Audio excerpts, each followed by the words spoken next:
ನಮಸ್ಕಾರ, ರೇಖಾ ಚಾನಲ್ಗೆ ಸ್ವಾಗತ. ನಾನು ಇಲ್ಲಿ ಮಂಗಳೂರು ಸೌತೆಕಾಯಿ ಸಾಂಬಾರು ಮಾಡಿದ್ದೆ. ತುಂಬ ಚೆನ್ನಾಗಿತ್ತು.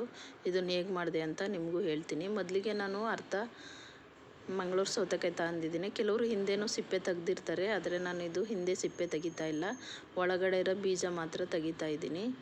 ನೋಡ್ತಾ ಇರ್ಬೋದು ನೀವು ನಾನು ಹೇಗೆ ತೆಗಿತಾ ಇದ್ದೀನಿ ಅಂತ. ಈ ಥರ ತೆಗೆದ್ರೆ ಸಾಕು.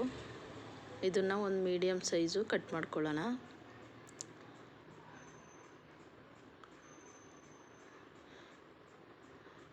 ಈ ಥರ ಕಟ್ ಮಾಡ್ಕೊಂಡ್ರೆ ಸಾಕು, ಚೆನ್ನಾಗಿ ಬೇಯುತ್ತೆ ಇದು. ಮತ್ತು ಬೇಗನೂ ಆಗುತ್ತೆ, ಇದು ಜಾಸ್ತಿ ಟೈಮ್ ಹಿಡಿಯಲ್ಲ ಬೇಯೋಕ್ಕೆ. ಇಷ್ಟಿಷ್ಟು ಕಟ್ ಮಾಡಿದ್ದೀನಿ ನಾನು ಹಿಂದೆ ಸಿಪ್ಪೆ ಏನು ತೆಗ್ದಿಲ್ಲ. ಇದನ್ನು ನಾವು ಇವಾಗ ಬೇಯಿಸ್ಕೊಳ್ಳೋಣ ಸಪ್ರೇಟಾಗಿ. ನಾನಿಲ್ಲಿ ಒಂದು ಪಾತ್ರೆಗೆ ಇದನ್ನು ನೀಟಾಗಿ ತೊಳೆದು ಅದಕ್ಕೆ ಸ್ವಲ್ಪ ಉಪ್ಪು ಸೇರಿಸಿ ಒಂದು ಗ್ಲಾಸ್ ನೀರು ಹಾಕಿ ಕುದಿಯೋಕೆ ಇಡ್ತಾಯಿದ್ದೀನಿ.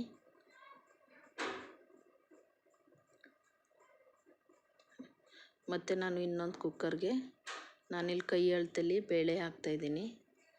1 ಕಪ್ ಆಗುವಷ್ಟು ಬೇಳೆ ಇದೆ. ಅದನ್ನು ನೀಟಾಗಿ ವಾಶ್ ಮಾಡಿ ಅದಕ್ಕೇ ಸ್ವಲ್ಪ ಅರಿಶಿನ, ಒಂದು ಸ್ವಲ್ಪ ಉಪ್ಪು, ಸ್ವಲ್ಪ ಎಣ್ಣೆ ಹಾಕಿ 3 ವಿಷಲ್ ಕೂಗ್ಸೋಣ ಇದನ್ನು. ಆವಾಗ ಬೇಳೆ ಚೆನ್ನಾಗಿ ಬೆಂದಿರುತ್ತೆ. ನಾನು ಇನ್ನೊಂದು ಮಸಾಲೆ ಹುರ್ಕೊಳ್ಳೋಕ್ಕೆ ಪಾತ್ರೆ ಇಟ್ಟಿದ್ದೀನಿ. ಅದಕ್ಕೆ 1 ಸ್ಪೂನ್ ಆಗುವಷ್ಟು ಎಣ್ಣೆ ಹಾಕಿ ಅದಕ್ಕೇ 1 ಸ್ಪೂನ್ ಆಗುವಷ್ಟು ಉದ್ದಿನ ಕಾಳು ಹಾಕ್ತಿದ್ದೀನಿ. ನೀವು ಉದ್ದಿನ ಬೇಳೆ ಬೇಕಾದರೂ ಯೂಸ್ ಮಾಡ್ಬೋದು. ಮತ್ತು 2 ಸ್ಪೂನ್ ಆಗುವಷ್ಟು ಕಡಲೆಬೇಳೆ ಹಾಕ್ತಾಯಿದ್ದೀನಿ. ಇದನ್ನು ಸ್ವಲ್ಪ ಫ್ರೈ ಮಾಡೋಣ. ಇದಕ್ಕೇ ನಾನು 1 ಸ್ಪೂನ್ ಆಗುವಷ್ಟು ಧನಿಯಾ ಕಾಳು ಹಾಕಿ ಸ್ವಲ್ಪ ಫ್ರೈ ಮಾಡೋಣ. ಇದು ಕಲರ್ ಚೇಂಜ್ ಆಗೋವಷ್ಟು ಫ್ರೈ ಮಾಡಬೇಕು. ಇದಕ್ಕೇ ನಾನು 4 ಬೇಡಿಗೆ ಮೆಣಸಿನ್ಕಾಯಿ ಹಾಕ್ತಾಯಿದ್ದೀನಿ.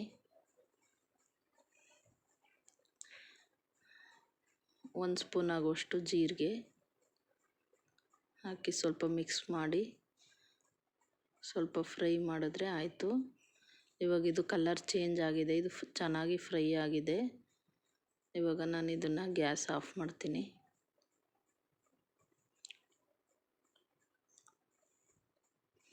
ಗ್ಯಾಸ್ ಆಫ್ ಮಾಡಿ ಇದಕ್ಕೇ ನಾನು ಸ್ವಲ್ಪ ಕಾಯಿ ಚೂರು ಹಾಕ್ತಾಯಿದ್ದೀನಿ.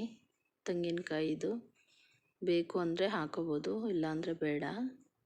ಇದನ್ನು ಹಾಕಿದ್ಮೇಲೆ ಫ್ರೈ ಮಾಡೋದೇನು ಬೇಡ. ಇದನ್ನು ಸ್ವಲ್ಪ ನೀರು ಹಾಕಿ ನಾನು ರುಬ್ಕೊಬರ್ತೀನಿ ಚಟ್ನಿ ಥರ. ಇಲ್ಲಿ ಬೇಳೆ ರೆಡಿಯಾಗಿದೆ. ನಾನು ಇನ್ನೊಂದು ಸಾಂಬಾರು ಪಾತ್ರೆ ಇಕ್ಕಿದ್ದೀನಿ. ಅದಕ್ಕೇ 1 ಸ್ಪೂನ್ ಆಗುವಷ್ಟು ಆಯಿಲ್ ಹಾಕಿ ಅದಕ್ಕೆ ಸ್ವಲ್ಪ ಸಾಸಿವೆ ಹಾಕಿ, ಸಾಸಿವೆ ಸಿಡಿದ್ಮೇಲೆ 1-2 ಸ್ಪೂನ್ ಆಗುವಷ್ಟು ಕಡಲೆಬೇಳೆ ಹಾಕ್ತೀನಿ. ಕಡಲೆಬೇಳೆ ಎಣ್ಣೆಯಲ್ಲಿ ಸ್ವಲ್ಪ ಫ್ರೈ ಆಗಲಿ.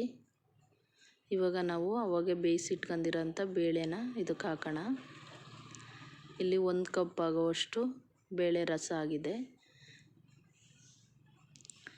ಇವಾಗ ಇದನ್ನು ಸ್ವಲ್ಪ ಮಿಕ್ಸ್ ಮಾಡಿ ನಾವು ಅವಾಗೆ ರುಬ್ಬಿಟ್ಕೊಂಡಿರೋಂಥ ಪುಡಿನ ಇದಕ್ಕೆ ಹಾಕೋಣ. ನಾನಿಲ್ಲಿ ಚಟ್ನಿ ರುಬ್ದಂಗೆ ಸ್ವಲ್ಪ ನೀರು ಹಾಕಿ ರುಬ್ಬಿದ್ದೀನಿ. ಇದಕ್ಕೆ ಸ್ವಲ್ಪ ಬೇಕು ಅಂದರೆ ನೀರು ಸೇರಿಸ್ಬೋದು. ನೀರು ಸೇರಿಸಿಲ್ಲ ಅಂದರೆ ಇದು ಜಾಸ್ತಿ ಗಟ್ಟಿ ಬರುತ್ತೆ. ಹಾಗಾಗಿ ನಾನು ಇದಕ್ಕೆ ಸ್ವಲ್ಪ ನೀರು ಹಾಕ್ತಾಯಿದ್ದೀನಿ. ನೀರು ಹಾಕಿ ಒಂದು ಸಲ ಮಿಕ್ಸ್ ಮಾಡೋಣ.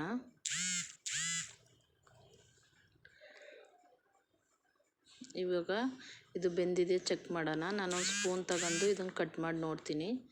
ಇವಾಗ ಇದು ಬೆಂದಿದೆ. ಇವಾಗ ನಾವು ಇದನ್ನು ನೀರನ್ನ ಸ್ವಲ್ಪ ಸೋರಿಸ್ಬಿಟ್ಟು ಸೌತೆಕಾಯಿ ಅಂಥದನ್ನ ಮಾತ್ರ ಇದಕ್ಕೆ ಸೇರಿಸೋಣ.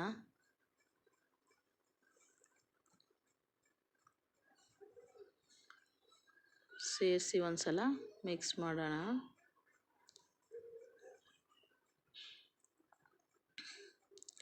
ಇದಕ್ಕೇ 1 ಸ್ಪೂನ್ ಆಗುವಷ್ಟು ಧನಿಯಾ ಪುಡಿ, ಅರ್ಧ ಸ್ಪೂನ್ ಆಗುವಷ್ಟು ಚಿಲ್ಲಿ ಪೌಡ್ರ್ ಹಾಕೋಣ.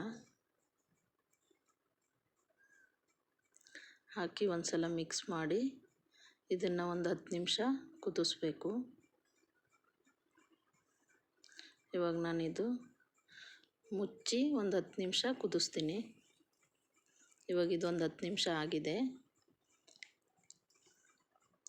ಇದಕ್ಕೆ ಲಾಸ್ಟ್ ಕೊತ್ತಂಬರಿ ಸೊಪ್ಪು ಹಾಕಿ ಮಿಕ್ಸ್ ಮಾಡಿದ್ರೆ ಆಯಿತು. ಇವಾಗ ಇದು ರೆಡಿಯಾಗಿದೆ. ಇದು ಅನ್ನ ಜೊತೆಗೆ ಚಪಾತಿ ಜೊತೆಗೆ ಎಲ್ಲ ಚೆನ್ನಾಗಿರುತ್ತೆ. ಒಂದು ಸಲ ಮಾಡಿ ನೋಡಿ ಹೇಗಿತ್ತು ಅಂತ ತಿಳಿಸಿ. ಧನ್ಯವಾದಗಳು.